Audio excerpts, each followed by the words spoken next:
Good morning students. SBN online classes में आपका स्वागत है।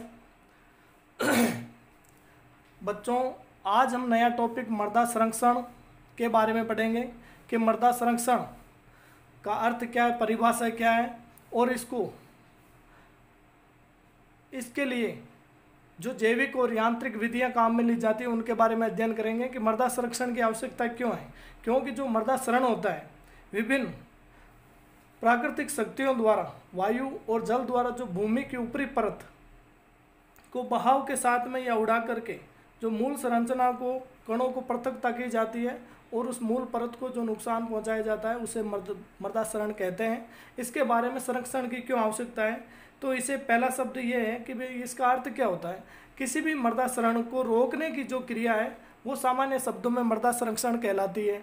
और इसकी परिभाषा यदि एग्जाम में पूछी जाए तो ऐसा लिख सकते हैं कि मृदा को विभिन्न क्षरण शक्तियों द्वारा कटने व बहने से बचाने की जो क्रिया है वो मृदा संरक्षण कहलाती है। अब मृदा संरक्षण की विधियां, जिनमें दो प्रकार की विधियां काम में ली जाती हैं, एक तो जैविक विधियां और दूसरी यांत्रिक विधियां। जैविक विधियों में भी तीन प्रकार की विधियां काम में आती हैं, जिनके तीन भाग होते हैं। तो शस्य संबंधी विधियां, एक घास संबंधी विधियां और एक वृक्षारोपण। अब आते हैं शस्य संबंधी विधियों में, जिन्हें आपको यहाँ सूत्र के माध्यम से याद रखने में आसानी रहे इसलिए एक सूत्र बनाया गया है, शंभु पलटी फसल। शंभु पलटी फसल। तो इसमें एक नंबर जो है शस्य संबंधी विधियों में पहली जैविक विधि है समोच्च खेती। अतः समोच्च खेती के अंदर समान ऊंचाई की भूमि पर बनी हुई रेखा को कंटूर कहते हैं। ठीक है। अतः समस्त कृषि कार्यों और फसलों की बुआई ढाल के विपरीत यदि करते हैं और यदि ढाल अधिक है तो कंटूर की दूरी कम रखेंगे और ढाल कम है तो कंटूर की आपस में दूरी अधिक हो जाती है।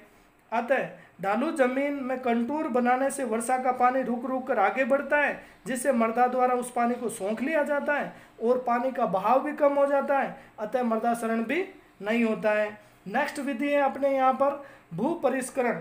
भू परिष्करण के अनुसार यानी किसी खेत या समतल भूमि में सही विधियों और औजारों के अपनाने से उस मृदा की संरचना को ठीक किया जाता है और बारानी क्षेत्र में गहरी जुताई करने से, ताकि उसमें जो खरपतवार है वो नष्ट हो जाए और मृदा का पानी का अवशोषण अधिक हो और भू का क्षरण भी कम हो। इस प्रकार ये भी विधि विशेष कारगर होती है। नेक्स्ट है पलवार। पलवार में क्या किया जाता है, खेत को घास और पौधों के डंठलों के द्वारा ढककर मृदा क्षरण को काफ़ी कम किया जा सकता है। नेक्स्ट, पलवार वर्षा की बूंदों का मृदा पर सीधा प्रभाव को कम कर देती है, ताकि जड़ें, तने, पत्तियां आदि मृदा की सतह पर पानी के बहने के वेग को रोक सके और जो बहाव तेज होगा वो धीरे हो जाता है। इसके साथ ही मृदा की जो मूल संरचना है उसमें भी सुधार होता है और वो बनी रहती है। इस प्रकार जल का अवशोषण भी हो जाता है। तो ये भी एक जैविक विधि कारगर है। नेक्स्ट है पट्टियों में फसल बोना।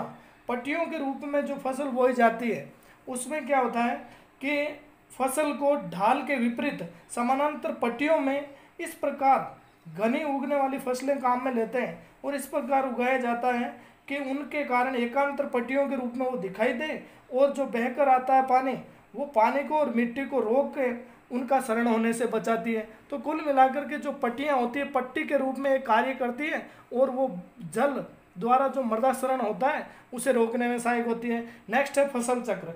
फसल चक्र के अंतर्गत क्या करते हैं कि मृदा क्षरण के लिए जो फसल चक्रों का एक सिद्धांत काम में लिया जाता है, जिसके अनुसार अधिक समय तक घास और दलहनी फसलें को मिश्रित भूमि से आच्छादित रखा जाए, ताकि उनमें बरसात की बूंदें हो या पानी का तेज बहाव हो या वायु द्वारा ज़्यादातर बहाव हो, तो उस कंडीशन में वो उस फसल को अपनाने से उस मृदा को उड़ने से यानी उनके बहाव को रोकने में सहायक होते हैं। और नेक्स्ट, उस जल के द्वारा जो कटाव होता है उसे भी ये रोकने में सहायक है। तो इस प्रकार ये मृदा क्षरण को रोकने में सहायक होती है।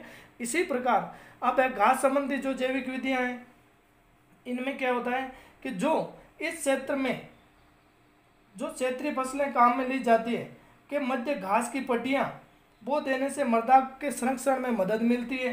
कैसे मिलती है कि फसल चक्र में अन्य फसलों के साथ में घास यदि है तो घास को इस विधि में फॉर्मिंग या लव फॉर्मिंग के नाम से भी जाना जाता है।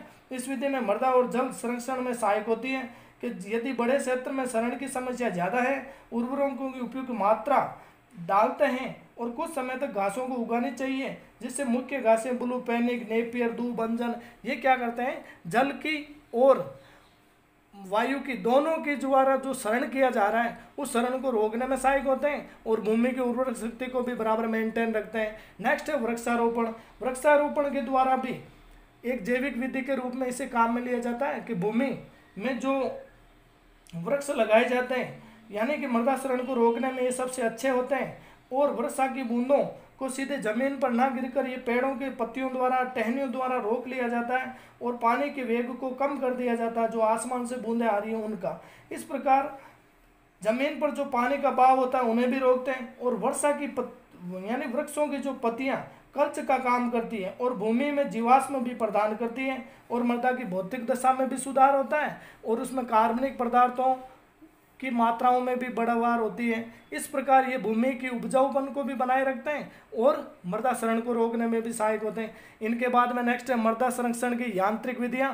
इन्हें आपको एक सूत्र के द्वारा बताया जा रहा है।